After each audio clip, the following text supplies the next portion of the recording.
Assalamualaikum warahmatullahi wabarakatuh. Alhamdulillah kita bertemu sekali lagi dalam siri video kuliah terhadap buku saya 90 pelajaran tentang bid'ah. 90 pelajaran tentang bid'ah. Okey, ya, dari dalam video ini kita masuk dalam pelajaran yang pertama. Pelajaran yang pertama, hadis larangan bid'ah selengkapnya. Perkataan penting di sini ialah selengkapnya. Kenapa begitu ya? Sebab kebanyakan orang, termasuk juga para agamawan, bila mereka membicarakan tentang bid'ah, mereka hanya merujuk kepada rangkap terakhir hadis itu, yang bermaksud seburuk-buruk urusan adalah perkara baru, setiap perkara baru adalah bid'ah, setiap bid'ah adalah sesat, dan setiap kesesatan itu tempatnya dalam neraka. Mereka hanya merujuk kepada rangkap yang terakhir itu, dan kerana rangkap yang terakhir itu pula macam menimbulkan kemusykilan, lalu mereka mula menafsirkannya dengan cara-cara yang berbeza.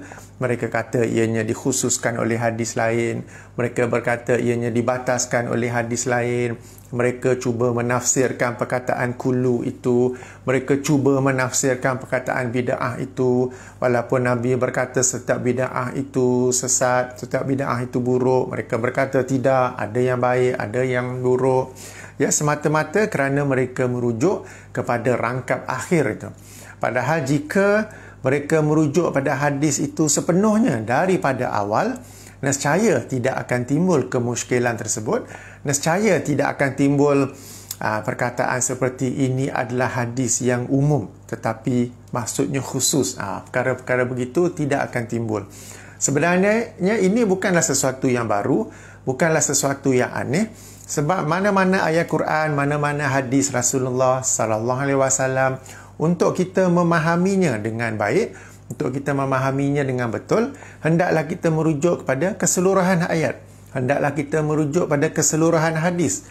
Demikianlah juga hadis larangan bid'ah ini, hendaklah kita merujuk kepada keseluruhannya. Sebab itulah dalam bab pertama ni saya kemukakan hadis larangan bid'ah. Tapi selepas itu ada perkataan selengkapnya, supaya kita dapat mengkaji hadis ini selengkapnya. Jadi bagi para penonton yang telah pun muat turun buku tu, baca secara PDF, selengkapnya tu highlight sebab yang ini penting. Yang ada hard copy sila gariskan, sila letak asterisk di situ sebab selengkapnya itulah yang penting. Ya. Okey, hadis tu kalau selengkapnya agak panjang untuk saya nak kupas semuanya dalam sesi ini.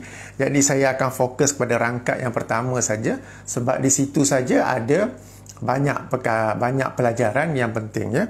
Hadis tersebut riwayat Imam Nasa'i, memang sahih ya, daripada Jabir bin Abdullah radhiyallahu anhu, qala kana Rasulullah sallallahu alaihi wasallam yaqulu fi khutbatihi. Okay, saya nak kupas yang kat situ je. Kana Rasulullah sallallahu alaihi wasallam yaqulu fi khutbatihi. Okay, kalau lihat dalam buku saya tu, perkataan kana tu saya terjemahkan sebagai kebiasaannya. Sudah tentu ini menimbulkan persoalan. Sebab perkataan kana itu lazimnya bermaksud, sepatutnya bermaksud pernah.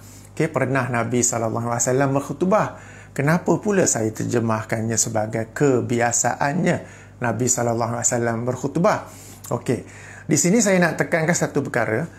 Bahasa Arab itu memang penting, tetapi bahasa Arab itu hendaklah kita fahami sebagaimana ia digunakan pada zaman Rasulullah sallallahu alaihi wasallam. Tidak cukup dengan bahasa Arab semata-mata, tetapi hendaklah kita merujuk kefahamannya ataupun cara penggunaannya pada zaman Rasulullah sallallahu alaihi wasallam. Dan di sini kalau kita mengkaji hadis-hadis di mana para sahabat menerangkan apa yang dilakukan oleh Rasulullah sallallahu alaihi wasallam dengan perkataan kana, kita akan jumpa dua bentuk. Kita akan jumpa dua jenis. Pertamanya, kana itu diikuti dengan penjelasan akan kekerapannya. Mungkin pada satu hari, mungkin pada setiap minggu. Ini kategori yang pertama, jenis yang pertama. Saya bagi beberapa contoh, saya bagi dua contoh. Okey, saya bagi contoh. Saya merujuk di sini kepada hadis Sahih Al-Bukhari, hadis nombor 48. Atau kalau penomboran yang lain, hadis nombor 50. An Abi Hurairah radhiyallahu anhu qala kana Nabiyyu sallallahu alaihi wasallam barizan yauman linnas. Kana, pernah Nabi sallallahu alaihi wasallam tiba-tiba muncul pada satu hari di tengah-tengah orang ramai. Ataupun kalau kita guna terjemahan kita, tadi itu terjemahan harfiah. Terjemahan kita, Nabi sallallahu alaihi wasallam pada satu hari pernah tiba-tiba muncul di kalangan orang ramai. Okey, kemudian lanjutan hadis. Yang tu saya tak akan bacakan sebab saya nak fokus pada perkataan kana itu. Okey, dalam hadis ini perkataan kana kemudian diterangkan kekerapannya, iaitu pada satu hari. Ada juga perkataan kana kemudian diterangkan kekerapannya pada setiap minggu. Sebagai contoh, sebuah lagi hadis dalam Sahih Al-Bukhari, hadis nombor 118. Jika penomboran yang lain, hadis nombor 1193. Okey, An Ibnu Umar radhiyallahu anhuma qala, daripada Abdullah Ibnu Umar radhiyallahu anhu qala kana, ada perkataan kana di situ. Kana Nabiyyu sallallahu alaihi wasallam ya'ti masjida Quba'in kulla sabtin. Nabi sallallahu alaihi wasallam mendatangi Masjid Quba pada setiap Sabtu. Maknanya setiap minggu hari Sabtu baginda mendatangi Masjid Quba. Jadi ini kana dalam bentuk penggunaan yang pertama, di mana kana itu bermaksud pernah, tetapi ada kekerapannya yang diterangkan oleh para sahabat. Mungkin pada satu hari, mungkin pada setiap minggu, ya, macam hadis pertama kita baca tadi, pada satu hari. Hadis kedua kita baca tadi pada setiap Sabtu, maknanya setiap minggu hari Sabtu. Okey. Ini cara penggunaan pertama. Kedua, para sahabat menggunakan perkataan kana sahaja tanpa mereka menerangkan apakah ianya sehari, apakah ianya pada setiap minggu, apakah ianya pada kekerapan tertentu. Tidak diterangkan. Bererti kana itu menunjukkan, bermaksud kebiasaan, kelaziman. Sebab seandainya ianya berlaku sekali saja, para sahabat akan menerangkannya. Sebagaimana hadis kita baca tadi.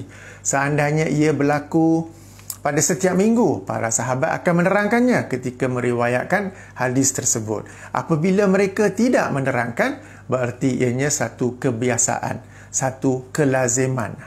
Ini penting. Jadi sebab itulah hadis yang tentang bid'ah tadi, perkataan kana itu saya terjemahkan sebagai kebiasaannya.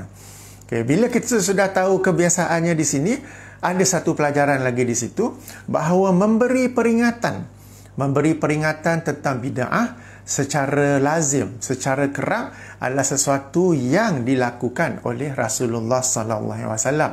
Maka hendaklah kita, umat Islam yang merupakan ahli sunnah, yang berpegang kepada sunnah Rasulullah sallallahu alaihi wasallam, hendaklah kita juga lazim ataupun kerap memberi peringatan kepada umat Islam tentang bid'ah ini. Ya, sebab kadang-kadang kita dengar bila kita memberi peringatan, kita membacakan hadis tentang bid'ah ini, ada pula suara-suara yang berkata, tak ada benda lain ke? Asyik bid'ah saja. Ni geng ni tak ada kerja lain, asyik zikir bid'ah saja. Bukan begitu, ya. Sebab memperingatkan umat Islam tentang bid'ah termasuklah dalam amar ma'ruf nahi mungkar, termasuklah dalam sunnah Rasulullah sallallahu alaihi wasallam. Itu perkara pertama yang saya nak terangkan tentang kana. Kemudian kita telah baca dalam hadis riwayat Imam Nasa'i tadi bahawa hadis larangan bid'ah ini Nabi SAW menerangkannya, menyebutnya, menyampaikannya dalam khutbah. Secara lebih tepat, mukadimah, pembukaan khutbah tu, ya. Innal hamdulillah nahmaduhu nahmaduhu, sampailah kepada hadis bid'ah itu. Di sini ada pelajaran yang sangat penting yang saya dapati ramai orang abaikannya, ramai orang tidak memerhatikannya. Kenapa, ya? Kenapa?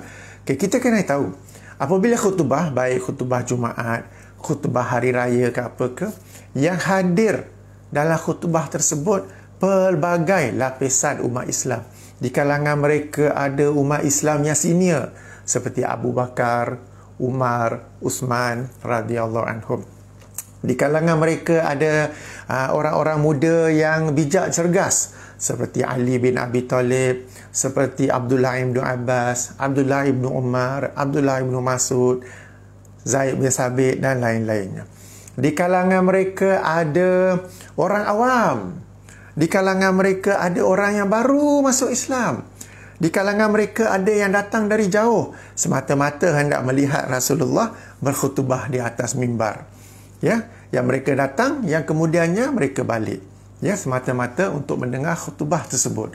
Jadi bila kita tahu khutbah ini adalah untuk pelbagai lapisan masyarakat, pelbagai lapisan umat Islam, yang sudah tentunya sahaja kadar ilmu mereka itu berbeza-beza, maka sudah tentu Rasulullah sallallahu alaihi wasallam akan menyampaikan khutbah tersebut dalam bahasa yang mudah lagi difahami ramai, dalam bahasa yang tidak perlu diputar belit dengan pelbagai-bagai penjelasan. Kulu ni macam ini, bid'ah ni macam ini, apa semua tu. Sebab Rasulullah sallallahu alaihi wasallam hanya menyebut bid'ah. Baginda tak kata nanti lepas khutbah ni ada pula ya kuliah selepas ini untuk saya jelaskan pula apa maksud bid'ah tadi. Ya, Rasulullah tidak berkata umpama nanti kuliah maghrib datang balik ya saya nak jelaskan pula apa maksud khutbah yang apa maksud bid'ah saya larang itu. Berarti hadis larangan bid'ah itu adalah hadis yang difahami secara terus. Bukanlah sesuatu yang dikupas, yang diselok, yang digali dengan mendalam sehingga menyusahkan. Sebab hadis itu adalah sesuatu yang untuk difahami oleh masyarakat awam, oleh masyarakat yang baru masuk Islam, oleh masyarakat Arab Badui dan sebagainya. Sebab ianya disampaikan dalam khutbah. Bukan dalam satu majlis ilmu yang para hadirinnya adalah orang-orang pada tahap PhD, pada tahap master. Perkara ini sangat penting sebab bahasa yang sangat mudah itu yang boleh difahami oleh semua telah disukarkan, telah dipusing-pusing-pusing dengan pelbagai-bagai maksud yang lain. Kononnya itulah yang dimasukkan oleh Rasulullah. Kononnya inilah ya, dan macam-macam lagi penafsiran. Ianya adalah satu hadis yang sangat mudah yang boleh difahami oleh semua apabila kita baca secara selengkapnya. Ya, sangat penting. Sebab hadis bid'ah ini, hadis larangan bid'ah ini saya tekankan sekali lagi disampaikan oleh Rasulullah sallallahu alaihi wasallam dalam pembukaan khutbah-khutbah baginda. Dan khutbah-khutbah baginda ini dihadiri oleh pelbagai lapisan masyarakat. Ya, dan bila khutbah ni dihadiri oleh pelbagai lapisan masyarakat, Rasulullah akan pastikan baginda menyampaikannya dalam bahasa yang mudah, yang tidak ada dui maksud, yang tidak ada kekeliruan di sebaliknya, tidak perlu penafsiran yang pelik-pelik terhadapnya. Yang ini sangat penting. Yang ini yang pertama. Yang keduanya, apabila ianya disampaikan oleh dalam khutbah, dan orang yang hadir kemudian tu akan balik-balik ke tempat masing-masing. Mungkin sebahagiannya masih di Madinah, sebahagian lagi balik ke tempat mereka di luar Madinah. Maka hadis itu ialah hadis yang kita kata mencakupi seluruhnya. Ianya bukanlah hadis yang akan dikhususkan oleh hadis lain yang duduknya di luar khutbah tersebut. Ianya bukanlah satu penakatan hadis yang kemudiannya akan dibataskan oleh hadis lain yang duduk di luar khutbah tersebut.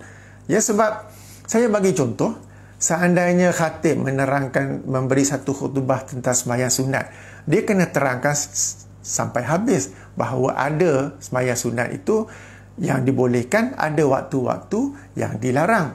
Dia tak boleh terangkan tentang sembahyang sunat semuanya dalam khutbah, tapi dia tak terangkan waktu larangan. Waktu larangan tu dia nak terangkan dalam sesi yang lain. Tak boleh. Sebab dalam sesi yang lain bukan semua orang akan hadir.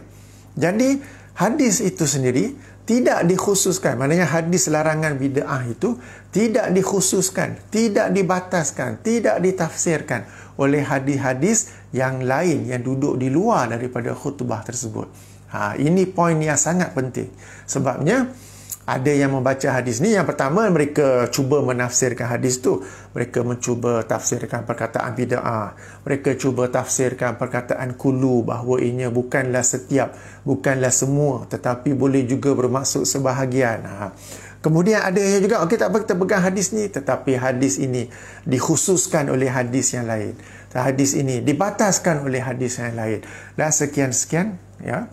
Padahal hadis ini adalah sesuatu yang kita kata disampaikan oleh Rasulullah sallallahu alaihi wasallam dalam khutbah baginda, di mana semua yang hadir itu Rasulullah akan pastikan faham betul. Sebab bukannya semua di situ duduk di Madinah. Padahal di kalangan mereka ada yang akan balik ke tempat mereka masing-masing di luar Madinah. Jadi ini perkara yang penting tentang khutbah tu. Ya. Jadi kalau kita sudah faham tentang ini, baru rangkap pertama saja ya tentang kana, bahawa ianya satu kebiasaan. Jadi kita tahu bahawa menyampaikan peringatan tentang larangan bid'ah ni patut diteruskan secara kebiasaannya juga sebagaimana sunnah Nabi sallallahu alaihi wasallam. Bukanlah ianya sekali-sekala perlu disorok-sorok, perlu disembunyi-sembunyi. Yang kedua, ianya disampaikan dalam khutbah. Ya, di mana dalam khutbah itu mereka yang hadir adalah pelbagai lapisan masyarakat, pelbagai lapisan umat Islam. Di mana di kalangan mereka ada yang faham, di kalangan mereka ada yang bijak, di kalangan mereka ada yang orang awam, di kalangan mereka ada yang baru masuk Islam, di kalangan mereka ada yang datang dari jauh, ya. Jadi apa yang Nabi nak sampai ketika khutbah tu kena disampaikan pada saat itu juga. Tak boleh saya sampaikan ni, nanti besok ada majlis ilmu lain pula di mana saya akan mengkhususkannya, di mana saya akan membataskannya. Tidak boleh begitu. Okey. Jadi sudah pun 17 minit. Sebagaimana yang saya rancang pada awal, sesi ini saya akan buat secara pendek-pendek. Tidak mahu panjang-panjang sebab takut video ataupun sesi kuliah ini menjadi ubat tidur pula ya. InsyaAllah kita akan sambung lagi hadis larangan bid'ah ini selengkapnya. Untuk kali ini saya nak fokus pada dua saja, tentang kana dan tentang khutbah, di mana hadis tentang larangan bid'ah ini ialah sebenarnya mukadimah kepada khutbah-khutbah Rasulullah sallallahu alaihi wasallam. Demikian, sehingga sini sahaja dahulu. Insya-Allah akan bersambung lagi pada sesi yang lain. Jadi saya tutup dengan tasbih kifarah. Subhanakallahumma wa bihamdika, syada an la ilaha illa anta, astaghfiruka wa atubu ilaihi.